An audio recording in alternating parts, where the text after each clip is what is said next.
This is the Nasserman Hockey Podcast with James Nichols and John Zella. All right, and welcome back to an episode of the live edition of Nasserman Hockey Podcast. James Nichols and John Zella here as always. And the New York Islanders finally claimed their first 2 points of the 2021-22 season, defeating the Blackhawks 4-1. But before we talk about that, John, how are you tonight? I'm doing all right. Happy after an Islanders win, even though it's a little late. It is a little late, 8:00 start tonight, so it took a little bit longer. It feels a little bit longer as we get later into the night. Eyes get a little heavy, but yeah, happy after a good 2 points. And let's get right into the nitty gritty here, and let's talk about the slow first period. Right, it kind of looked like more of the same from the first two games. They were outshot 18-8 by the Blackhawks. Luckily, and we will talk about his stellar play, Ilya Sorokin bailed out the Islanders because he was tested often and early, and he rose to the occasion. Defense looked uncoordinated, out of cohesion, like we said in just yesterday's episode. What did you see out of the Islanders in that first period? I thought they had pretty good pace. Like, it was a lot better than the previous two games, I thought. Mm-hmm. So I thought they looked okay. The third line stuck out to me. Okay. And it was nothing in particular. Right. But just like they were playing well. Trotz, as Ray Ferraro, or I can't remember who the broadcaster was. Sean McDonough. Sure. So I couldn't remember. It sounded a lot like Liam McHugh, so I couldn't not have that in my head, and I knew it wasn't him, so I couldn't remember who it was. It was some name like that. But he had mentioned, whoever it was mentioned Trotz, pointed out Pajot being the best player the first two games for the Islanders. So that I was, trying to pay close attention to that. Pajot's, steady as she goes kind of player. Sure. Parise's been not, he's just playing his role there. He's nothing sticking out to me that's bad. And that, I guess that means it's good. He's doing his job. So I thought that, obviously we get later to the game, Wallstrom does his thing, but for the first period, that was what stuck out to me. D pairs throughout the entire game, mixed and matched.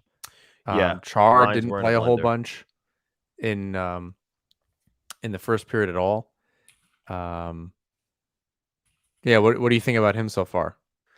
It was a better game for him. It wasn't the best, but I did notice at the end of the first period, he had the lowest minutes of any defenseman among Islander defensemen. But as the game progressed, he was fourth most above Green and Dobson. He ended the night with 20 minutes, so not too bad in terms of ice time. But who is this? This is Chara. He had 20 minutes of ice time tonight. As the game progressed, I did think he got better. 4 hits. He had 2 giveaways though, and those were noticeable. And what I think it is with him when he gives the puck away, he's not moving his feet, and he's almost I don't know if he's having an issue with coordination. I noticed he flubbed on a couple of passes. So he is not mobile. He's not. No, he's not a good skater. I don't. Maybe I don't not think ever. He ever was. I think it's super noticeable when the Islanders are a very good transition team, and when you have a defender that can't move the puck and do it very quickly, it's super noticeable. It feels like it's an extra few seconds before he's making the decision to even go towards the puck. So that's what's like. It's hard to watch that, and I'm trying to learn what he's good at. It's not that transition game is not his game, and even around the net, he's not able to kind of get on players as quickly as he's also 44 years old, as big as he is. I think he's not doing it as quickly. I think what we have to expect with him is that he is going to he's not going to ever be mobile. I'm pretty sure, like we said earlier, he's never been. I think it's his size and his reach that really benefit him, and I think he's trying to find his feet his footing right now in the Islanders system, and that will come later. I think in the second and third period, he was a little bit more positionally sound. He got a bunch more minutes tonight, and he, like I said, almost 20 minutes. So I don't know. I think something started to click.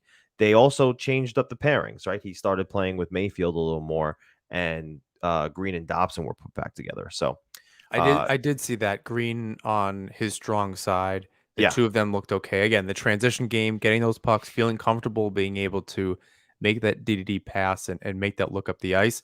That's a huge part of the Islanders game. They break up yeah, plays very quickly right over the blue line, or the other team is very tired, and they're able to do that and right. get the puck back up the ice. And I think that's important. They looked good together. Pellick and Pulak were kind of doing double duty here and there, playing with other players. Um, for the most part, I guess they all looked pretty good together. Admittedly, so that's not a bad thing. Yeah. I'm wondering how long Chara ultimately gets a shot here. Well, Um, again, lines were in a blender tonight, understandably so. But there wasn't very much time between training camp, preseason, and now for him to get reps with Dobson. He got a considerable amount of time with Dobson. I would say, more than the rest of the lineup got, because not everybody. Listen, that one game that got canceled between the Islanders and the Devils was crucial because most of the lineup was going to dress that night. yeah, So but they had I don't one less think game to get Chara and Dobson aren't acclimated. even, but they're not even playing together now. Well, Like that's not like that was just this game, and last that was game they just were for the last period and a half. last game it was blended up too. Well, It wasn't consistent. And that's what I'm either saying. Like way, I don't I wonder because of what Trotz had said, I don't know, it was earlier this week, so maybe Monday or yeah, on Tuesday, that Aho will get a chance. that's One true. one of Green or Chara will be rested. A part of me really wants Aho to just kill it. I I agree with really you. I'm starting to not want Chara in the lineup. Like I know it's really early. I'm like, I just Aho, please. Please just do Yeah, this. no, I agree Please with be you. able to create a really good option for Trotz where it be hard for him to take you out of the lineup. That's Look, all that I'm asking at this point. I here's know the it's they just won a game. Chara didn't make any giant mistakes, not because of his size, but true. just he didn't make any huge mistakes, and that's a good step. I guess that's a good sign. But there's times I'm like, ooh, it doesn't look good. And you're used So to seeing a guy like skate. The lineup was really mobile last year with Letty, and then you're seeing this guy, right and you're like, ooh, that is a huge change. now, let's be honest. Last year with Nick Leddy in the lineup, yes, he's a mobile defenseman. He's able to transition the puck from the defensive zone to the offensive zone. But make no mistake, everybody was on Nick Leddy last season about his defensive play. And that's not something that the Islanders are benefiting from having him out of the lineup. So it's not like anything has changed there in their own zone regarding Nick Leddy's defensive play. Now, regardless, you're right. Talking Hopefully about two different Sebastian things. Aho comes in and absolutely kills it. But listen, that last period and a half, maybe the last two periods, things started to click a little bit. You saw them slowly start to come out of their shell, return to the Islander form, which I thought was great. Now, before we move on to the second period and talk about it a little further, before the game even started, bit of a scare. Anders Lee doesn't come out of the tunnel. Everybody started to panic a little bit, thought that, that knee that he hit and got surgically repaired last game, which actually I think it was the opposite knee that he hurt last game, but he didn't even miss a shift. Everybody got a little worried. Luckily, it was just a non-COVID related illness. So day to day right now, maybe he'll be back on Thursday against the Columbus Blue Jackets. Kiefer Bellows did get his spot there on the first line. Again, Kind lines of were in a blender. because of him. Because of who? Because of Bellows, the lines were in a blender. Oh He yeah, he wasn't playing particularly well. yeah. He looks a step behind to me. Part of his problem is that he's not playing a whole lot the last couple of years. No, yeah, I know. So like, I agree. he's stepping into the lineup, and I guess, if he's getting put on the top line, our expectations that he's, going to do that. I don't know if that's necessarily fair. if I'm Trotz, that second line is a lot more malleable in so much as just put him on the second line, create a Killer Bees Part 2 put Bellows on that line. Pavilier plays well with Barzell. You have two responsible players in Nelson and Bailey. Just do that from the start. I don't know why you it's have not a to bad idea. wait to do it. That's one of the, like, again, I am not a Hall of Fame coach. Oh, really? Barry, yeah. If you didn't know, I'm in my bedroom podcasting after the game, and Barry Trotz is in the locker room. But that's weird to me. That's confusing to me to be like, you're gonna change it. You've never unless it was against like the Devils last year. You didn't trust Bellows all that much. Mm-hmm. You can't just be like, oh, Lee's out. That's where he lives now. He goes in the first line. Like, Yeah. no, like I know it's like a game time decision, but that's a really easy. You did it in the middle of the game. Just do it before and leave it alone. Let them all play together. Let them Listen, at least like get it going and have some consistency throughout the game. Like, it I just is agree with weird. you. I agree with you, but normally, the other side of this is Bavilier, Bailey, and Nelson are immaculate together on the regular. This year, it's been a slow start for them, but let's move on and talk about the second period as a whole, as opposed to the first period where the Islanders did not control the pace. They started to split time with the pace in the second period. And then when it came down to the third period, that's really where they started to control the game. I noticed that they were much stronger in the neutral zone. Really good forechecking. Not allowing the Blackhawks to cross over on their own blue line and set up in the offensive zone. That was really good to see. It's more to the Islander way. And the same could be said about their defensive play in their own end. They have the same formula. Turn that defense into offense. Force a turnover, bring the puck up the other way, and try to score. Off the rush, or at least get the pucks in deep and set up. So that was good to see. We got to talk about Ilya Sorokin. What a performance! And it was really He's the good only to reason why. see. The only reason why they were in this game. Yeah, I absolutely agree with you. That first period could have easily ended 3-4-0. Easily. Even the second, I don't think either one of those periods were particularly good. They got better as the game went on. Yeah, I think but it that got second better. period wasn't Islander hockey either. Yeah, no, I agree with you. But like I said, he was the difference tonight. It was great to see the bounce back because it was not a good game for him against the Panthers.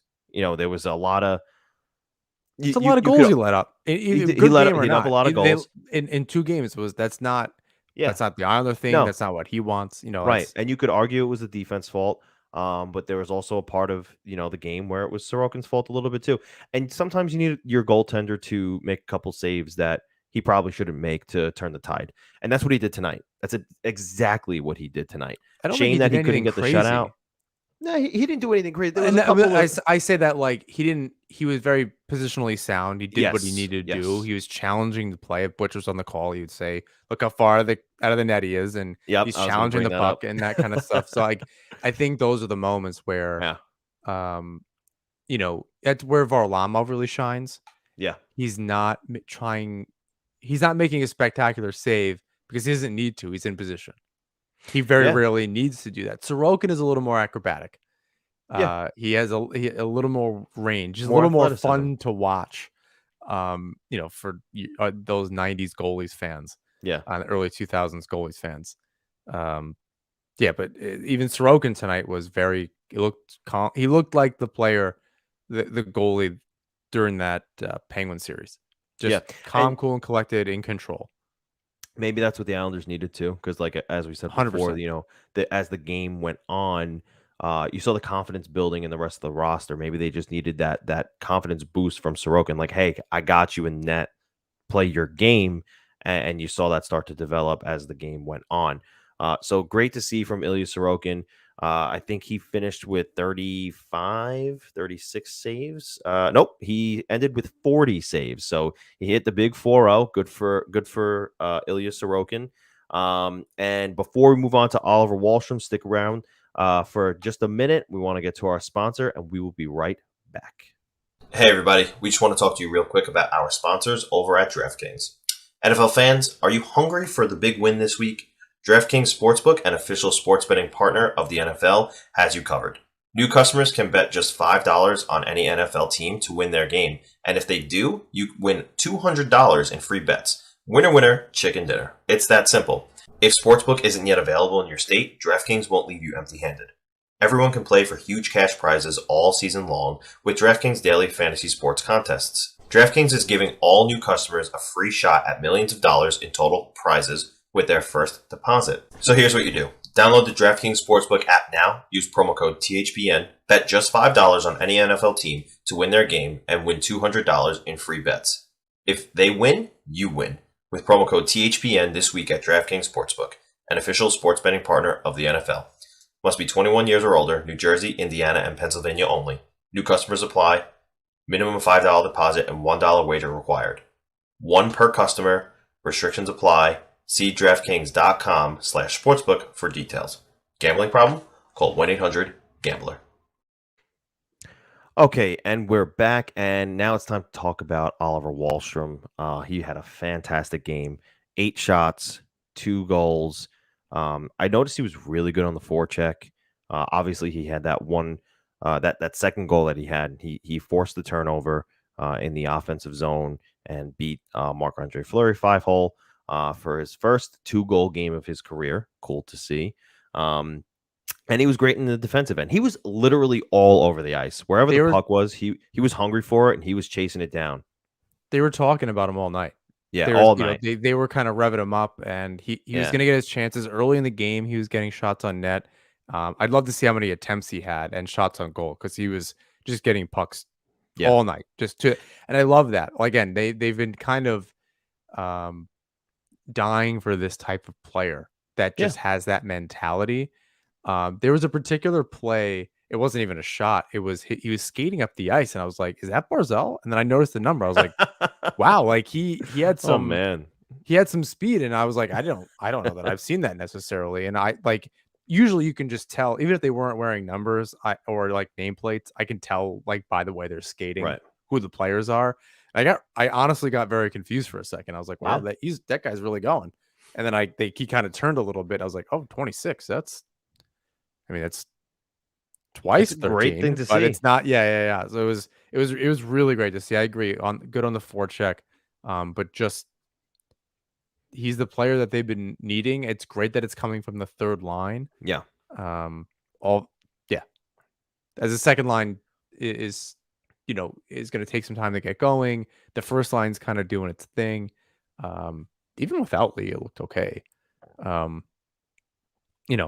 That's good to see. You want to have him back, but no, you're right. Yeah. It's you have to have lines that are going to pick you up. You have to have it's offense by committee on this team. Everyone's going to do a little bit. First line kind of wears some defenders down, gets some momentum going, shows what can be done, how it needs to be done against a certain team. In this case, it was Chicago. Another line can kind of come and step in and score. Every line kind of had their opportunities. Nelson almost did. He overhandled the puck in the high slot. But yeah, Wallstrom is your prediction is pretty good. 3 goals, 3 games, 20+ goal season, not out of the question early on for Wallstrom. I even went as far as to say I think he could score 30 goals this year. I got a couple of people that came at me and said, "You're kind of crazy." And now tonight the comments flooded into my mentions and said, this kid's going to score 30 this year. And listen, I don't think that it's a far-fetched idea. He's already got 3, like you said. He's got 79 games left to score 27 more. I don't think it's that. I don't think it's going to be, a matter of if. I think it's just going to be a matter of when for Oliver Wahlstrom. Even Brian Compton, after that second goal that he scored, tweeted out, "There's your sniper that you've all been waiting for." So, yeah, I think that's where he's very young. He's going to be with the team, 21, presumably, for the long haul. There's no need to give up assets for that player, and I think Lou knew that early on in the summer. Not to say that he wasn't going to test the waters on a Tarasenko or whomever, right? But it wasn't a necessity. If it was even, Lou wants his deal, he's going to call on it. That wasn't it. He wasn't going to try to play around. He probably moved on a lot quicker than we did. We won't dive into that. We've ad nauseum talked about, bolstering the offense. Yeah. And I think your point about Lee and his goal pace last year is overlooked a little bit, because those two players alone, right? If everyone else just kind of does a 10 to 15 goal thing, like what you expect, like even if Nelson drops off a little bit, Beauvillier does his thing, Bailey, Palmieri, like if Wallstrom and Lee can really step up and like be what they can really do and like bring to the table, that works for this team. So let's just do some quick math, right? Lee was on a 30, let's just say 37 goal pace. It might have been 39, but let's say 37 goal pace. He scored 12 before he went down, right? So you're adding ultimately what? 15 goals, right? 15 goals for Lee. Wallstrom, over an 82 game pace, was on a 22 goal pace, and he had 12. So add an extra 10 to that. That's an extra 25 goals that the Islanders were missing last season from in the lineup. And now this year, Wallstrom's already got 3. You can say he's going to score 30. You're essentially adding like 40 goals between the two of them, maybe 50 goals. Well, yeah, but you're getting a full season of Palmieri, who's now been in the system, is playing really well. I still think Beauvillier, like as much as Wallstrom can be that sniper, I really think Beauvillier can really take it to the next level. Listen, like he scores an extra 10. Now you're talking an extra 35 goals in the lineup. It's not unrealistic. This is not unrealistic. No, even if Parise doesn't really step up, right? Yeah. If he only gets a few 3 goals, whatever, like it's not a big deal. He was invisible tonight. I loved it. Yeah. I didn't hear anything one way or another. He did his job. I was trying to pay attention to him, forechecking hard. I think he was a plus whatever. Not that that's all that important of a stat anymore, but it was good to see that. Wallstrom, it was part of setting up the other goal, who I can't remember who even scored that. Beauvillier, right? Yeah. So that's a good sign for them too. Like, Wallstrom was on the ice for that. Beauvillier scores that goal. That's he did the good dirty work momentum. behind the net. The puck squeaked dirty out, work, and Beauvillier picked it up. No one got an assist on that, which is confusing. I think the league will credit Wallstrom with an assist on that, though. But yeah, like we said earlier, it's good to see the third line doing what they're doing. It's going well for them. That Beauvillier goal, I think Wallstrom got a crack at the second line with them. Got some comments here in the chat. Just want to talk about real quick. We're talking about the third line, and Cat Deb says that JG Pajot is still the best third line center in the game right now. And I couldn't agree more with that, right? I mean, can you think of a better third line center in the game? He had a fantastic game tonight. Fantastic. He's a second line center on most teams, I think. He won 13 out of 19 faceoffs tonight. I mean, come on. Yeah. And he also led the team in time on ice with among forwards with 18. Absolutely. I mean, he plays. I don't think he's being relied on the power play as much. You have Wallstrom and Palmieri, like you can kind of do that. Yeah. Even Parise got power play time. Which I guess is good until it's not. But yeah, Pajot is on the penalty kill. He's taking faceoffs on other lines. He's the faceoff get off guy. So yeah, I think, same that what I just said. Yeah. Pajot is a second line center anywhere else. Yeah, anywhere few else. exceptions. He's got a ton of speed when he wants to, and he's feisty. Mm-hmm. I maybe one of the best pickups by Lou. Easy. Very underrated.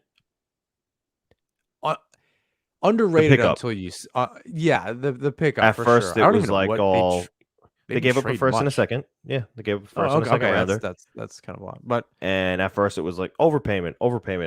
But when listen, and maybe on a different team, but on this team where his style of play is perfect, it's literally Islander hockey. The way he plays it just screams New York Islanders. Barry Trotz, not an overpayment, 100% necessary. JG Pajot, best third line center in the game. and the third line's looking real good. A follow-up by Cat Dab. He asks, what needs to change on defense? I've noticed Chara has not been what we have hoped. Touch on this a little bit earlier. One thing that we will just mention again is that, I just don't think anybody on that blue line right now knows who the puck mover is. It was Letty. It was Taze. Now it's like, is it Dobson? Is it Pulak? I think Pellick's trying to do it a little bit. He can move. I think that Pellick is underrated in that. I agree.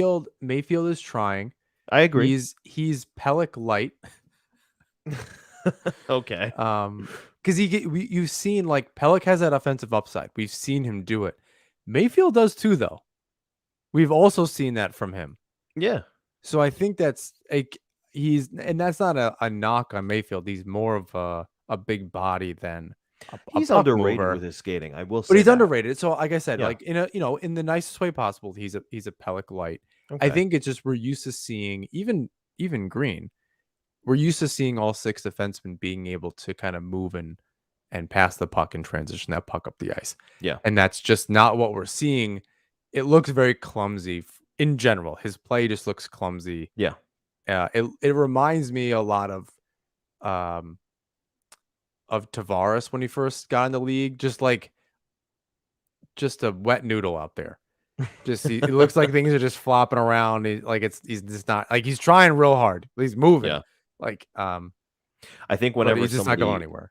I think whenever somebody gets called on a cross check, I'm just going to call it the Mayfield, just because that it happened to him tonight, and I happened to say Scott Mayfield gets called for a a cross check.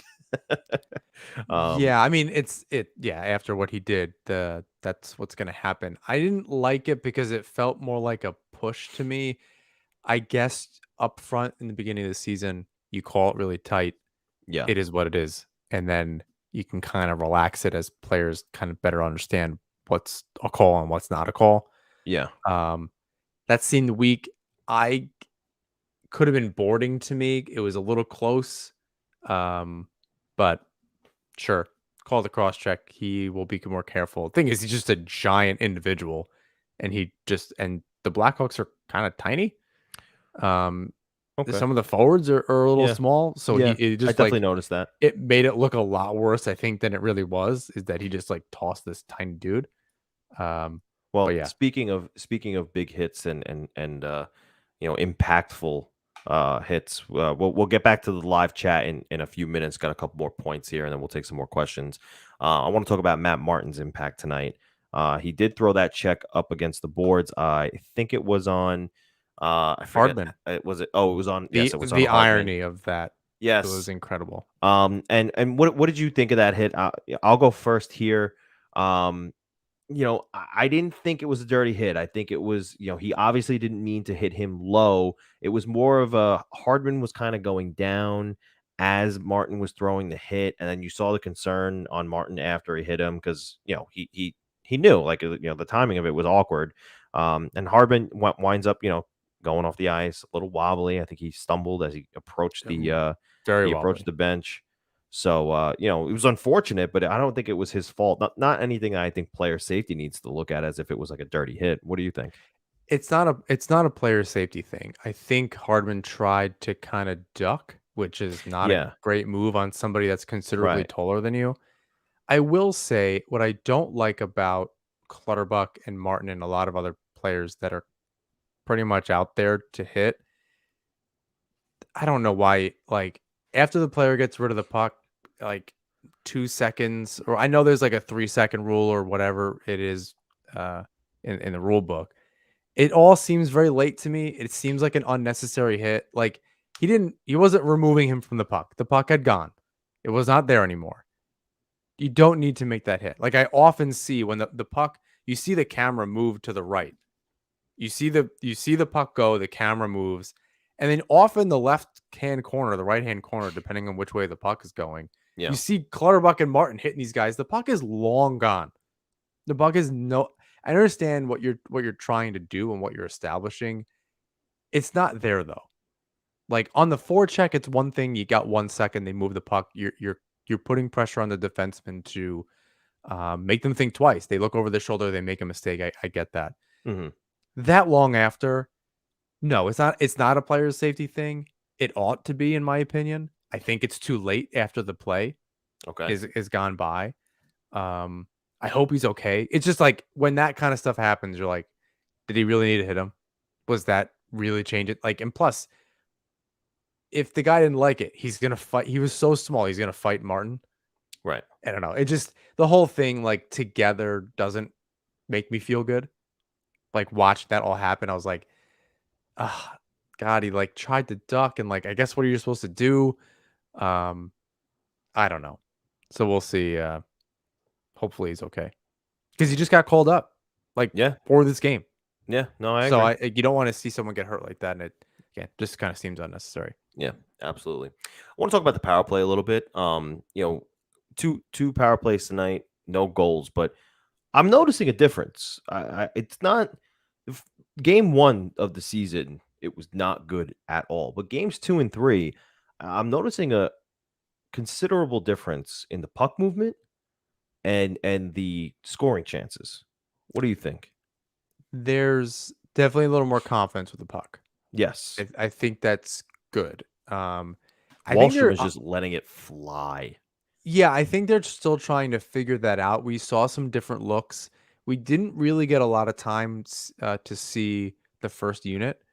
I noticed Parise was out there for a lot of the power play, or a lot of the power plays in this game. So that and Bailey double shifted. So that I think that's probably an absence of Lee on one of the units. The second unit was out first. Wallstrom also double shifted. I know I keep saying his name, but yeah, so I think that's part of the like. I don't know if this game is necessarily like it's good that they got momentum and things are working, and I guess they're not really changing all that much game to game as far as that's concerned. So that's a positive thing to kind of get out of it. I agree. But I think there's a lot they're figuring out just because the personnel it has not been consistent whatsoever, and we're kind of seeing that not on the fly, but game to game they're figuring it out. They'll have time after this weekend. So they play Columbus. They have a back-to-back this weekend. And they have 5 games before they head back to Nashville. Yeah, I imagine that will be part of it, depending on how it goes over the next 3 games. They're working on the power play depending on how it goes. We might see some more changes by the time they get to Nashville. So, yeah, it looked okay. I think it's a good start. They got to figure out a way to get it to go through Wallstrom. I agree. They had, and I think on one of them they had Pulock and Wallstrom out there. I feel like that's a little.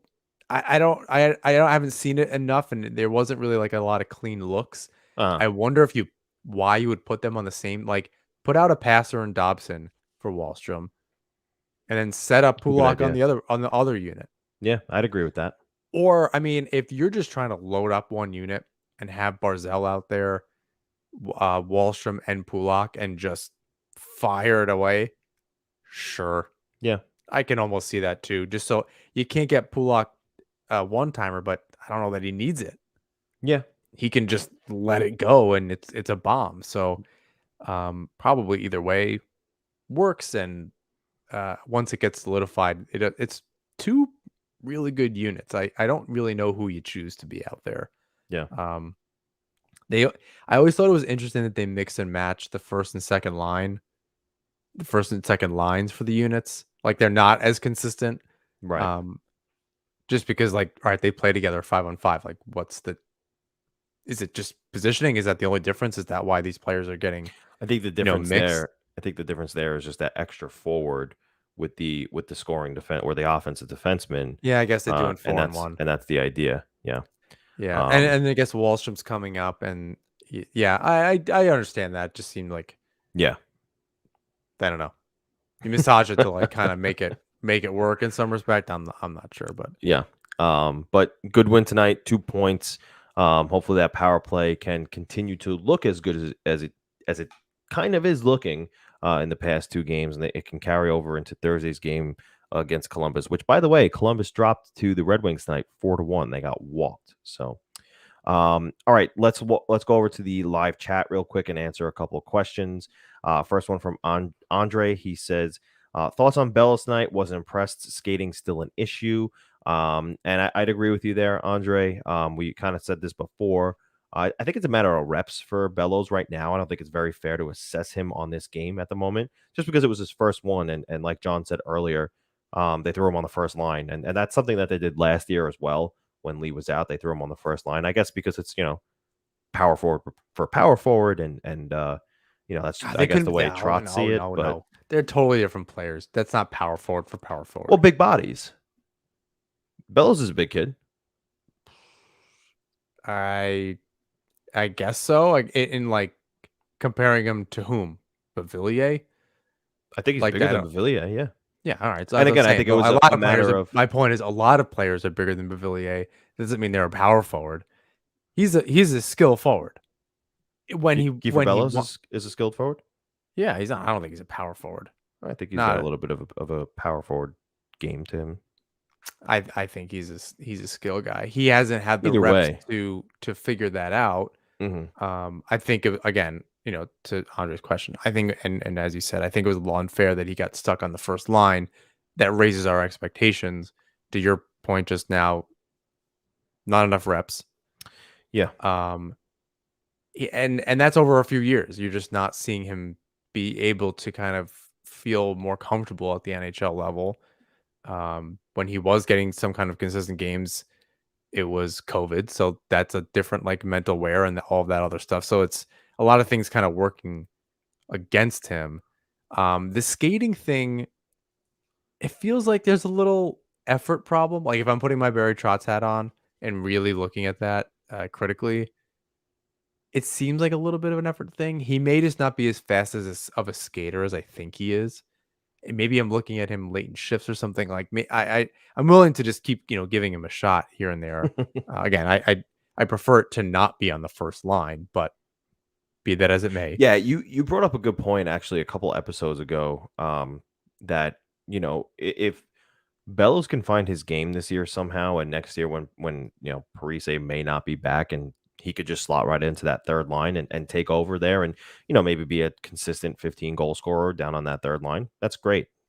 Oh, Bellows, Pajot, and Wallstrom. And Wallstrom, yeah, that'd be a great line. That's fine. Or even if Wallstrom, peaks and Trotz wants to give him a shot on the first line instead of Palmieri, and they switch or what, yeah, I think there's a middle six roles for a Bellows. Clearly, a guy like that, because of the way the Islanders set up the power play, Parise is getting that look. He's a bottom middle six borderline kind of player there, mainly just because of his age. But yeah, if you know what you're asking of the player and he understands his role as a middle six guy with some scoring potential, you're going to get your looks with Pajot. If he's going to continually be pretty much your best forward out there in most games, just by like the totality of what he brings to the table, not to take anything away from Barzal. He's one dimensional, but he's not winning a ton of faceoffs. He's not doing like Pajot's out there. He's doing a whole hell of a lot of stuff. Yeah, you're gonna get your looks a Swiss next Army to him. knife. Yeah, he's a Swiss Army knife, and it's hard to compare like Messier versus Gretzky. Like, well, I don't know. Yeah, Gretzky is the greatest if you look at points, but like Messier was a better overall player the whole way through. Ooh. He's gonna fight you. He's gonna hit you. He was gonna score goals. He was gonna dish it off. He's gonna be the captain and lead. Like there are a lot. I'm not disagreeing with you. There's a lot more. My point is, there's a lot more to his game. Unfortunately, what happens is people get stars in their eyes with the points, and that's how we judge these players. Look at defensemen. Right. Pelech and Pulak are the best some of the best defensive defensemen in the game. They're not getting Norris votes. Not to take anything away from an Adam Fox, who is unfreaking believable. Sure. I don't care. A Ranger fan. I don't give a shit. So good. You can't take it away from him. Is he the best defenseman in the league? No. He's the top scoring defenseman. He was right. He brought a lot of that to the table. He was young. He was this. He was that. There should be an Art Ross for defenseman, and then the Norris should be for the best defenseman overall. Yeah, I've heard that discussion on plenty of other shows and different things like that. This was a really long-winded way to answer our thoughts on Bellows tonight. Yes. My point is, well, somehow we got to whether we should rename what the Norris Trophy is. Yeah, I mean, Bellows needs more reps. The fact that he's I don't want to say fringe because I feel like that's very pejorative, but he's a fringe offensive player on this team. He's a 13th forward, clearly. Yeah. Komarov is not that guy. Mainly probably just because of the cap hit, but it's clear like they're keeping him around. Same thing with Aho. Like, okay, you're gonna get your chances. You really got to prove yourself out there, Especially in an 82 game a season. room. In an 82 game season with with an older roster, and I'm cool with them being the old 29.9 average age, whatever. But let's give Bellows the benefit of the doubt. Later in the season, I anticipate he'll slot in somewhere on the third line, maybe in the bottom six, so that he doesn't end up, having to essentially be Anders Lee out there when he's only playing like every, fifth or sixth game. So, tonight, if Parise needs a night off, whatever. Yeah, tonight obviously a bit of an issue, but it was his first one. And let's see how he plays after, I don't know. Let's say he gets 10 games in the next couple of months. Let's see how. I wouldn't say issue. Just like very high, again, high expectations. We're kind of like putting that on him. Yeah, and that may not just be fair.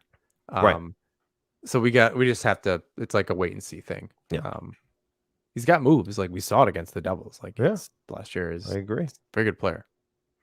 Cat Deb asks, what are your feelings on Dobson? He seems to be very inconsistent. One shift, he's a borderline star, and another, he's making bad plays, like on that power play. And it's funny because I think Corey Pronman listed him as a prospect still. And it's so interesting because he's got so many games in the NHL now. And it's like, well, why are we still talking about him like that? And it's not that many games. I mean, he's got 2 full seasons now. I mean, as full. You got to consider. That's what you can say that all you want. Right. It's still. And maybe that's part of it. Is it less than 80 games? Like, has he played a full season yet altogether? Right. He played like under 40 in that first quote unquote full season. And then he played, the full season last year, but it was only 56 games. So, and I think didn't he miss like a week and a half with COVID? Yeah, it's for sure under 100 games, but yeah. So, again, he's now been catapulted into the top 4. He's getting more minutes, and I think actually he had the least minutes tonight. He just broke 83 games tonight. He broke 83 games tonight. This was his 83rd game. Yeah. Okay. So he got the least minutes of anybody on the blue line tonight at 16 minutes 31 seconds.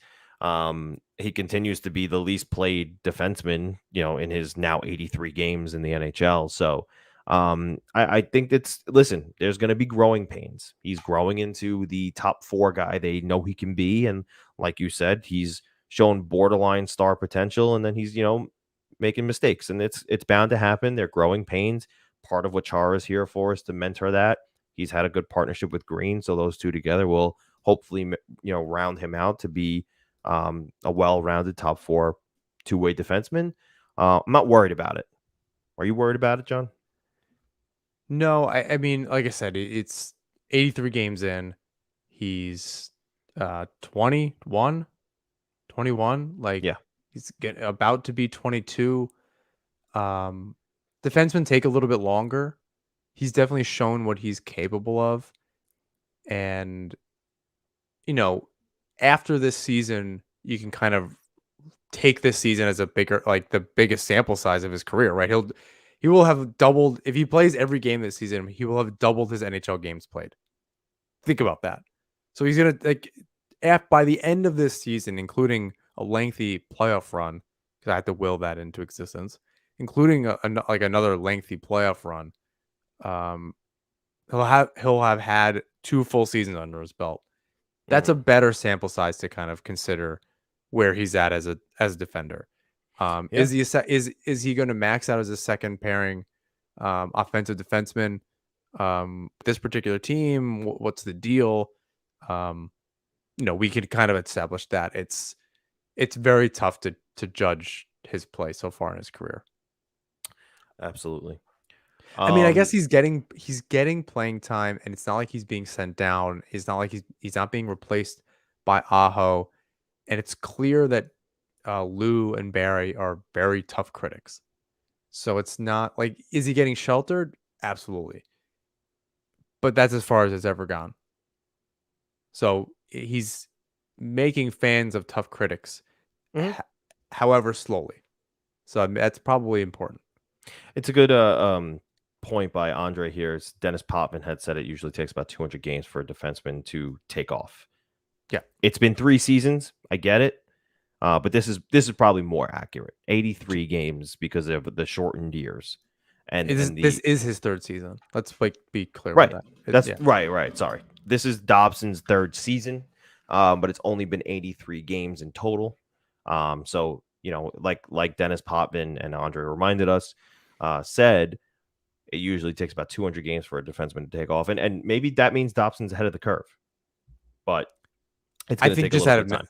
For the Islanders, is out of necessity. You know what I mean? Yeah, like they needed him to do that. They're trying their best to put him in a position to succeed. They want him to gain confidence. He probably wants to play more. He probably needs to bulk up a little, frankly. Maybe, but he's 20. I don't know what he's sitting at now. 2 years old. Like, he's got to figure out what he needs to do. Yeah, I mean, he's sitting at 195 pounds, 6'4". All right. He's not small. He just looks like he kind of gets tossed around out there a little bit, but he might just be apprehensive. Like, he's got to gain a little Bennett goal, yes, against the Panthers the other day. Yeah, I meant like more in the corners and things like that. But yeah, even just kind of making those kinds of mistakes. You don't a defenseman that's apprehensive and hesitates and little things like that are the ones that look the worst out there. We learned that in high school and travel youth hockey, whatever. Commit.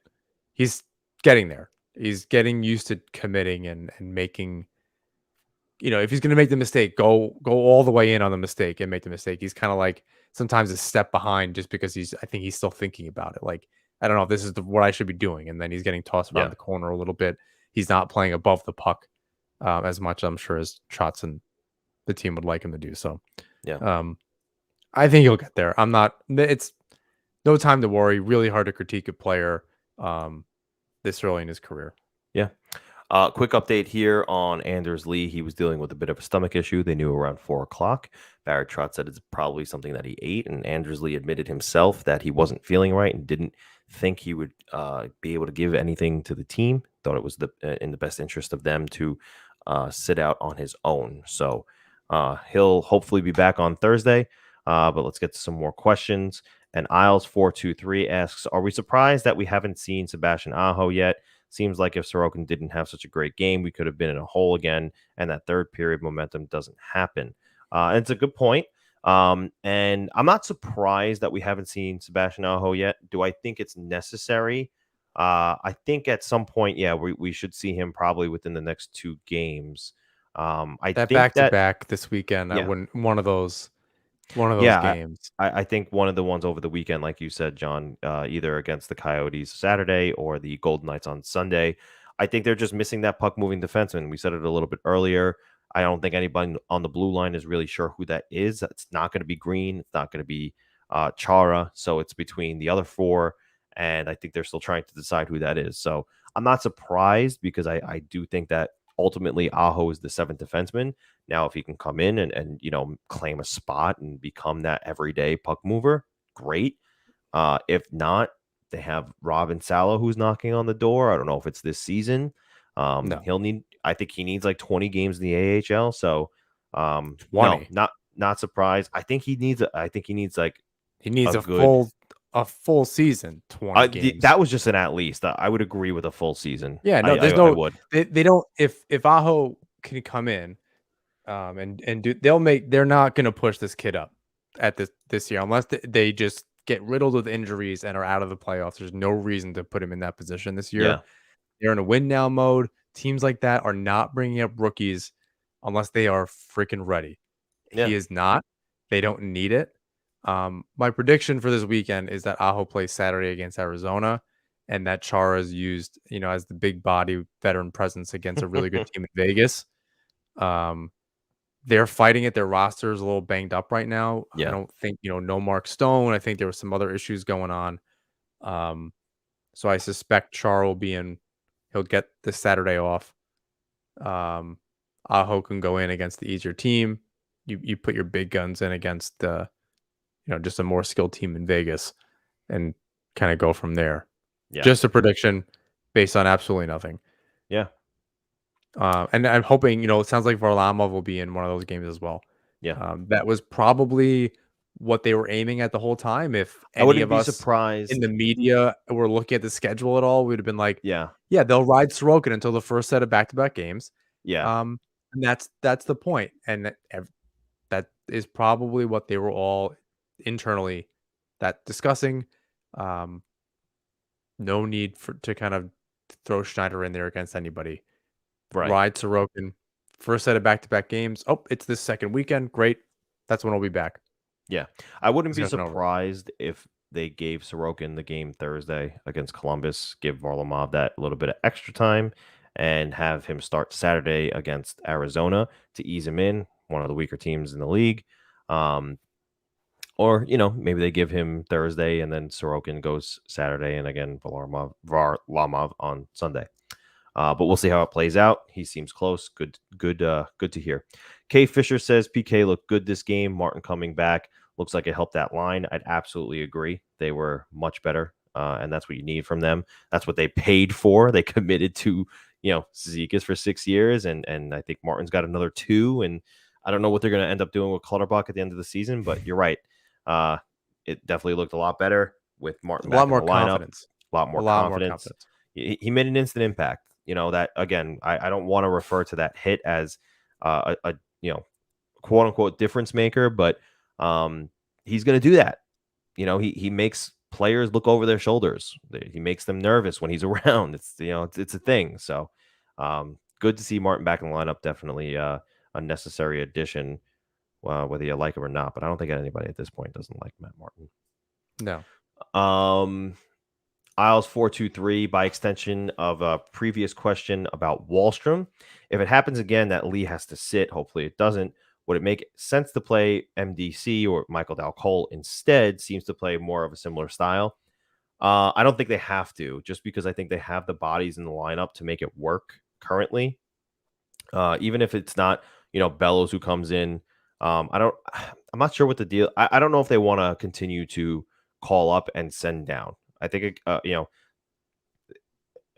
don't know if Michael Dalcole would get claimed if there's a random waiver wire transaction in the middle of the year where not many people are making those transactions. But I don't think they want to lose him. They brought him back for a reason. So I think they want him to just stick with the Sound Tigers. I think that everybody who's in the lineup currently, if Lee goes out, I think Bellows is fine for a game here and there if he's just not replacing Anders Lee on the first line. So I think that's the issue there. Like John said earlier, Beauvillier could play first line, Bailey could play first line, and just have Bellows play second or third line. Yeah, I would just put Bellows on the second line with Nelson and Bailey and move Beauvillier up if that's what needed to happen. If it's someone like Palmieri that goes down, Wallstrom can move up. Bellows can play with Peugeot. Yeah. You want to get some kind of consistency with him too. Again, setting the expectations, not a ceiling, right? But expectations of this is what your role is going to be in the lineup. You're going to be a second or third line winger. This is what we're asking you to do. It's kind of hard to in practice, he's probably playing in a certain role and then they're throwing him with Lee in Lee's role. And it's like, that's kind of hard to you're moving a player up and then the lineup. Some players are really capable of doing that. Look at a guy like Peugeot. He also has a ton more of experience on a lot of different, on a different team and all this other stuff. So it's a little bit easier for him. And he may, as a center, you're kind of used to doing that. You're playing a little bit of the wing. You're on the penalty kill. You've seen a little bit more of the ice on a regular basis, whereas Bellows, as if he's been a winger his whole life, it's a little bit harder for him to do that. Double that with playing at the speed that Palmieri and Barzal play at and not being used to it. That's really tough. You're not getting regular reps with them. Right. So yeah, I think that again, I don't want to put a ceiling on the kid because I think he's really good. I think he can be a good middle six winger. But yeah, I wouldn't put him in that position. I don't think you're setting him up for success necessarily. I agree with you. All right. I think that about wraps it up for tonight's live bonus edition of Nassman Hockey Podcast. You got any final comments before we go? Just that the third period looked the closest to Islanders hockey as they have all season. Yeah, and that's definitely a good sign. Mm-hmm. I don't like that they get outshot the way they do, and that's what the result looks like. You know, a 4-1 win, outshot 40-30 something, or whatever it wound up being. I think that's going to change. I think that'll change. I that's just what I'm used to seeing, so it's not weird. I just don't necessarily like it. Mm-hmm. That third period was telling. They played with a little more poise. They understood what the assignment was for a change by the end of the game, like as opposed to the other games. Like they locked it down. That was what we're used to seeing. Grind it out, wait for your chances. You popped a few in. They scored 2 goals in 2:15. All right. Can we also just very quickly talk about the Clutterbuck goal? When I'm bringing this a little way back, and this will wind up taking another 10 minutes watch, but when they traded for him, I was really excited because I was like, he can score goals. Like he can shoot the puck. And I was like, and he and Tavares had played juniors and blah, blah, blah. I was like, that would be interesting. He has a very good shot. And every once in a while, boy, does he wire it. It's fantastic to see. I think a while ago, like you said, when they first got him, it wasn't a very good season for the Islanders. They were losing a bunch of games. It was when Tavares was the first line center. Barzal hadn't even been drafted yet or anything like that. And, I had said, what if they just mix it up and throw Clutterbuck on the first line? At that point that everybody had been talking about the storyline of, Clutterbuck and Tavares hadn't played together in juniors and, yada, yada. You're right. Clutterbuck has a heck of a shot. He's not a one-dimensional guy and just killing penalties and throwing hits. He's got a little bit of offense. He's got a little bit of skill to his game. So yeah, between him and Cizikas, it'd be great for them. Again, you don't need to add a whole lot. Fourth line in hockey. Yeah, they don't need to add a whole lot offensively. Cizikas is capable of it, right? As we learned, and I think we always knew that it was just about opportunities for the most part. Yeah. But if they can both kind of chip in 5 to 8 apiece, or again, it's got to be offense by committee. You win that game 4-1 because you have a sniper that's going to score 2 goals, a second line guy that's going to give you 1, and your fourth line is going to chip in every once in a while. You're going to give them that extra cushion, and that's what they're again, as you said, that's what their advantage is. Yeah. First line, all right, they go over. That's fine. Literally, the rest of the team picked it up. That's what this team, they're playoff hockey. They're playoff hockeying this thing through the regular season. Right. That's how they're going to win because that's actually they're going to put teams away by having your fourth line score a goal, right? Yeah. It's demoralizing. You don't want to see that. That's a good point that you just said, because also tonight in the broadcast, Ray Ferraro kind of said the same thing. He was like, this team is built to win for the long haul, and they're going to play the same exact game for like 60 plus games, and they're going to win those games, and it's going to frustrate the hell out of you, but it's the Islander style. This is how they're built. So you're absolutely right. I agree with you. Ray Ferraro agrees with you. So congratulations on Ray Ferraro agreeing with you, pal. Yeah, me and Chicken Parm love that. Quick note on the schedule. Like we said, Thursday is Columbus, then the back-to-back over the weekend, Saturday, Arizona, Sunday in Vegas. One good thing about this road trip that's so long is next week, Monday through Friday, they're off. There are no games. So they're likely to go back to Long Island for a little bit and rest up. And that's a good way to break up a road trip. They'll have a couple opportunities to kind of get home. They come back and play in the tri-state, which is good, or the metro area, whatever you want to call it. Yeah. So yeah, I think that'll help. It'll give them some practice time. It'll give them some time away from the rink, going home. This gave me a little bit of confidence. I want to see the consistency. They didn't really even do it this game.